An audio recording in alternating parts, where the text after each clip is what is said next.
Good morning +1 class. Today we are going to start our next topic, that is bacterial cell structure.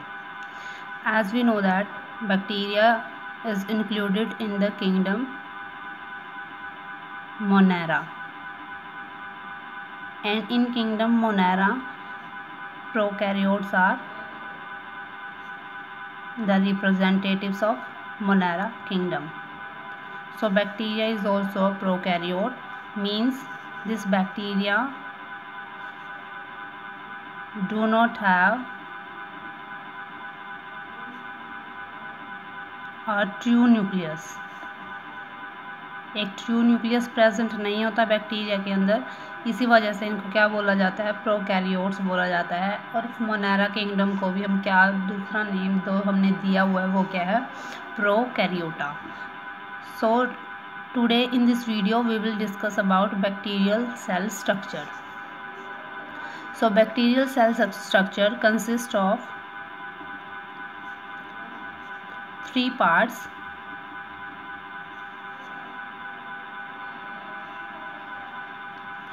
Or three structural features.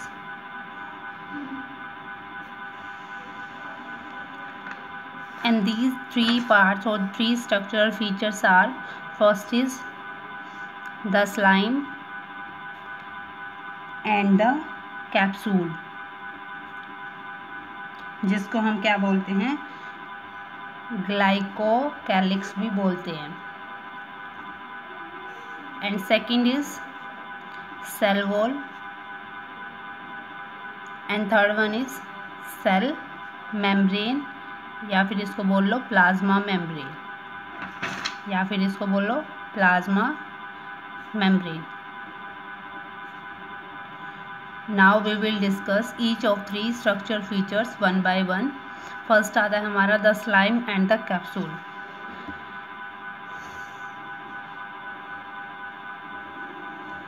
This is the structure of bacteria.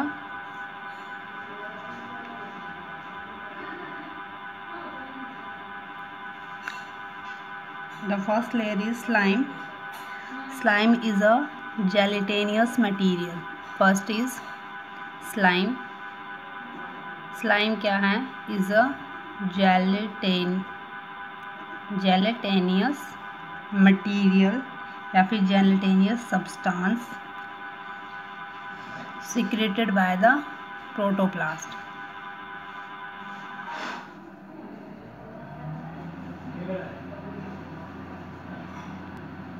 अब protoplast क्या होता है, जो cytoplasm है और nucleoplasm दोनों के combination को हम बोलते हैं प्रोटोप्लास्ट. जो बैक्टीरिया है उसमें ट्रू न्यूक्लियस प्रेजेंट नहीं होता, इसी वजह से क्या होता है, जो जेनेटिक मटेरियल है वो साइटोप्लाज्म में स्कैटर्ड होता है, और उस जेनेटिक मटेरियल को क्या बोलते हैं, न्यूक्लियोइड. ठीक है, दिस इज द साइटोप्लाज्म.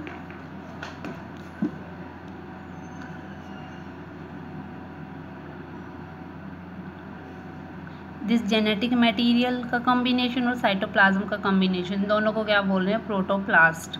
ये प्रोटोप्लाज्म है या प्रोटोप्लास्ट जो है ये क्या सिक्रीट करेगा, स्लाइम सिक्रीट करेगा. स्लाइम क्या है, एक जेलेटेनियस सब्सटेंस है. फर्दर जो बैक्टीरिया हैं, that bacteria is covered by two membranes. Outer membrane is known as cell wall and inner membrane to cell wall is known as plasma membrane.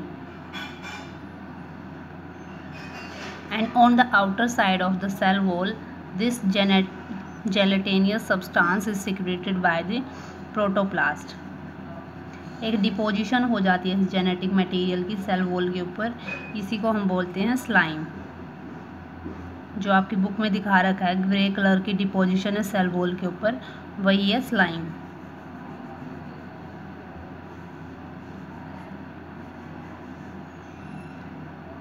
यहाँ मैंने जो ये ब्लू डार्क किया, ये क्या है, स्लाइम.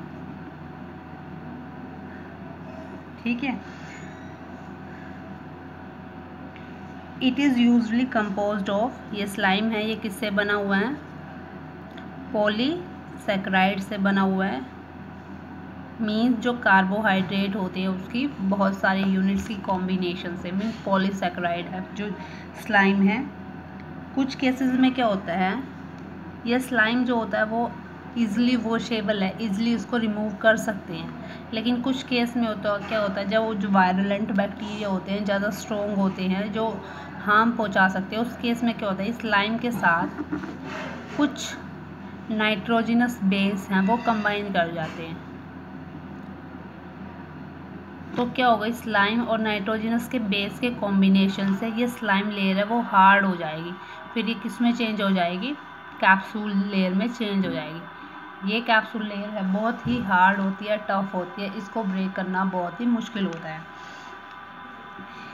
तो इसमें क्या दे रखा है, in case of some virulent bacteria the nitrogenous substance means the amino acid are also present in addition to polysaccharide so that the slime layer become thick called capsule। अब जो स्लाइम लेयर थी वो सबसे पहले किसकी बनी हुई थी, पॉलीसैकेराइड्स की बनी हुई थी। अब इन पॉलीसैकेराइड्स के साथ क्या कंबाइन कर गए, कुछ नाइट्रोजनस बेस कंबाइन कर गए हैं, कुछ अमाइनो एसिड्स कंबाइन कर गए। अब उन दोनों के कॉम्बिनेशन से क्या होगा, ये लेयर है वो थिक हो जाएगी और as the layer get thicker it becomes capsule. जैसे ये लेयर थिक होती चली जाएगी तो इसको हम क्या बोल देते हैं, कैप्सूल बोल देते हैं। कैप्सूल हैं वो यूजुअली किस में पाया जाता है, जो पैरासिटिक फॉर्म होती है बैक्टीरिया की, उनमें ये कैप्सूल मिलता है। और जिस बैक्टीरिया में कैप्सूल लेयर प्रेजेंट होती है वो बैक्टीरिया क्या होता है, नॉन फ्लैजिलेटेड बैक्टीरिया होता है। उस बैक्टीरिया में फ्लैजिला प्रेजेंट नहीं होता। अब जो पैरासिटिक फॉर्म है बैक्टीरिया की, तो पैरासिटिक फॉर्म कौन कौन सी हैं, जैसे कि बैसिलस एंथ्रासिस, ये साइंटिफिक नेम है। जीनस को हम और स्पीसीज को हम अंडरलाइन करेंगे जब हम नॉर्मल लैंग्वेज में लिख रहे हैं, इटैलिक लैंग्वेज में लिख रहे हैं तब अंडरलाइन नहीं करते। जीनस का फर्स्ट लेटर है वो कैपिटल होता है और स्पीसीज का फर्स्ट लेटर है वो स्मॉल होता है। और कौन सी पैरासिटिक फॉर्म है बैक्टीरिया की, जैसे डिप्लोकोकस बैक्टीरिया, डिप्लोकोकस निमोनिया, ये इसकी स्पीसीज है।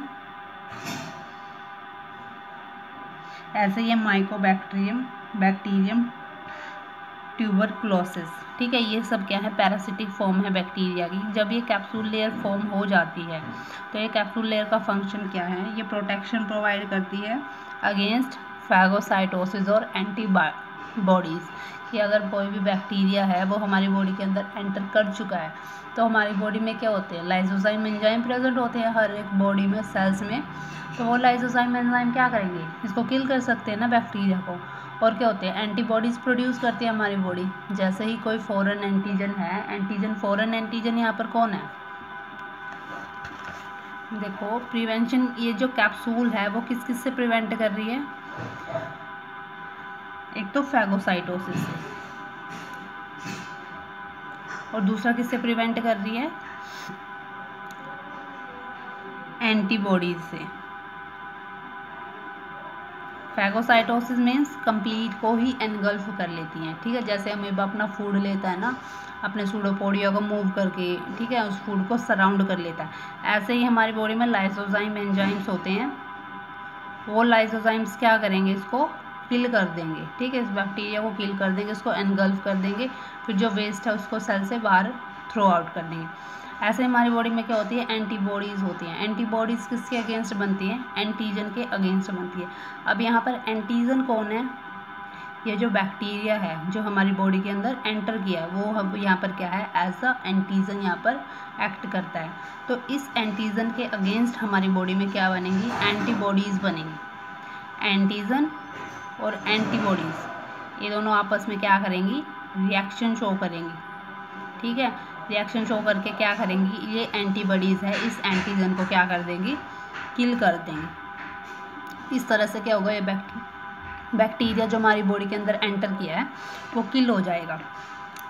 लेकिन जो कैप्सूल लेयर है वो कैप्सूल लेयर क्या करेगी, इस बैक्टीरिया को प्रिवेंट करेगी, ना तो फैगोसाइटोसिस की प्रोसेस होने देगी, ना फिर एंटीजन रिएक्शन होने देगी। उस बैक्टीरिया को सर्वाइव रखेगी ये कैप्सूल लेयर, क्योंकि ये बहुत हार्ड होती है, इसको ब्रेक करना इजी नहीं होता। फिर अब सेकेंड लेयर आती है हमारी सेल वॉल। सेल वॉल क्या है हमारी, आउटर रिजिड लेयर होती है बैक्टीरिया की, ठीक है। इस सेल वॉल के ऊपर ही तो ये स्लाइम लेयर और कैप्सूल बने थे। आउटर लेयर है, टफ है, रिजिड है, प्रोटेक्शन प्रोवाइड करती है, ठीक है। और क्या फंक्शन है इसका, and keeps the cell from bursting और collapsing due to osmotic changes.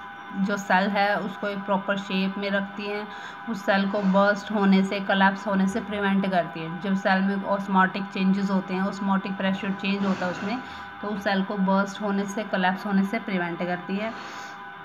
जो इसकी सेल वॉल है, सेल वॉल की जो थिकनेस है वो कितनी हो सकती है, 50 to 100 माइक्रो आर्मस्ट्रॉन्ग तक इस सेल वॉल की थिकनेस हो सकती है। ये जो सेल वॉल है वो किस किस से बनी हुई है, वेरियस एसिड से बनी हुई है, केमिकल से बनी हुई है, जैसे कि एसिटाइल ग्लूकोजामीन, एसिटाइल म्यूरामिक एसिड, ऐसे बहुत सारे एसिड से मिलकर ये जो सेल वॉल है वो बनी होती है, ठीक है। बहुत हार्ड हो जाती है, टफ हो जाती है, ये भी प्रोटेक्शन प्रोवाइड करती है। Some other chemicals substances deposit on the cell wall, कुछ और केमिकल सब्सटेंसेस भी होते हैं जो इस सेल वॉल के ऊपर डिपॉजिट हो जाते हैं, इसको हार्ड बना देते हैं, टफ बना देते हैं, so that it can provide proper protection to the bacteria.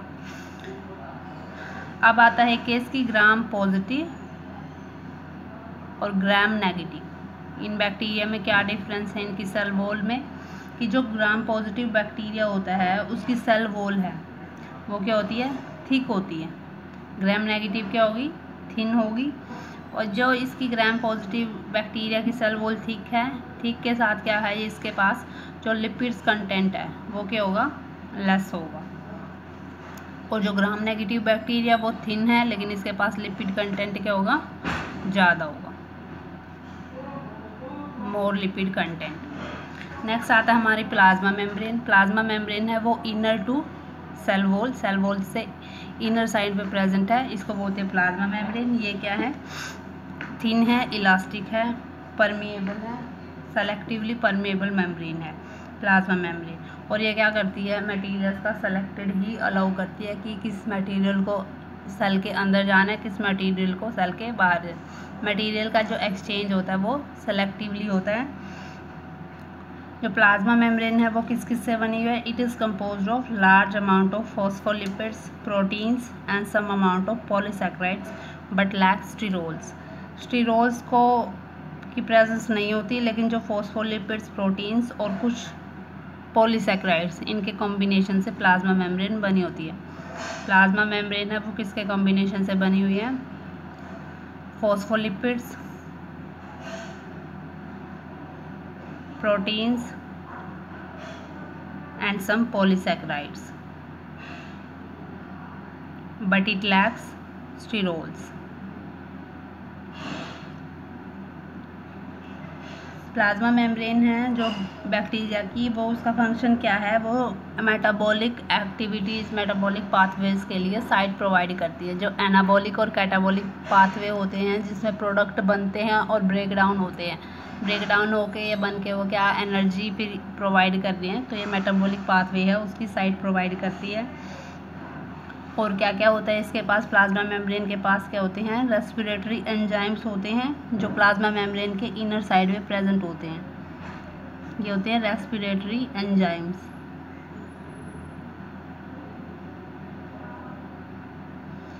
कुछ एक्सो एंजाइम्स भी प्रेजेंट होते हैं जो प्लाज्मा मेम्ब्रेन के आउटर साइड पे प्रेजेंट होंगे और इनका फंक्शन क्या है, they catalyse digestion of insoluble materials.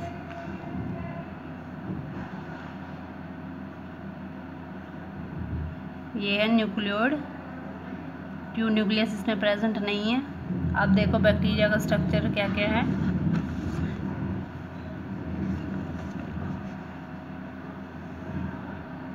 जहाँ तक हमने इस वीडियो में किया वहाँ तक स्ट्रक्चर क्या है बैक्टीरिया का।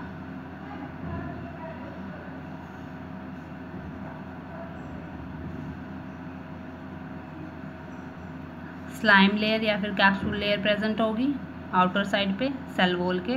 फिर उसके बाद है सेल वॉल, बाहर की साइड सेल वॉल प्रेजेंट होती है जो रफ होती है, रिजिड होती है, हार्ड होती है। Inner to cell wall is present plasma membrane.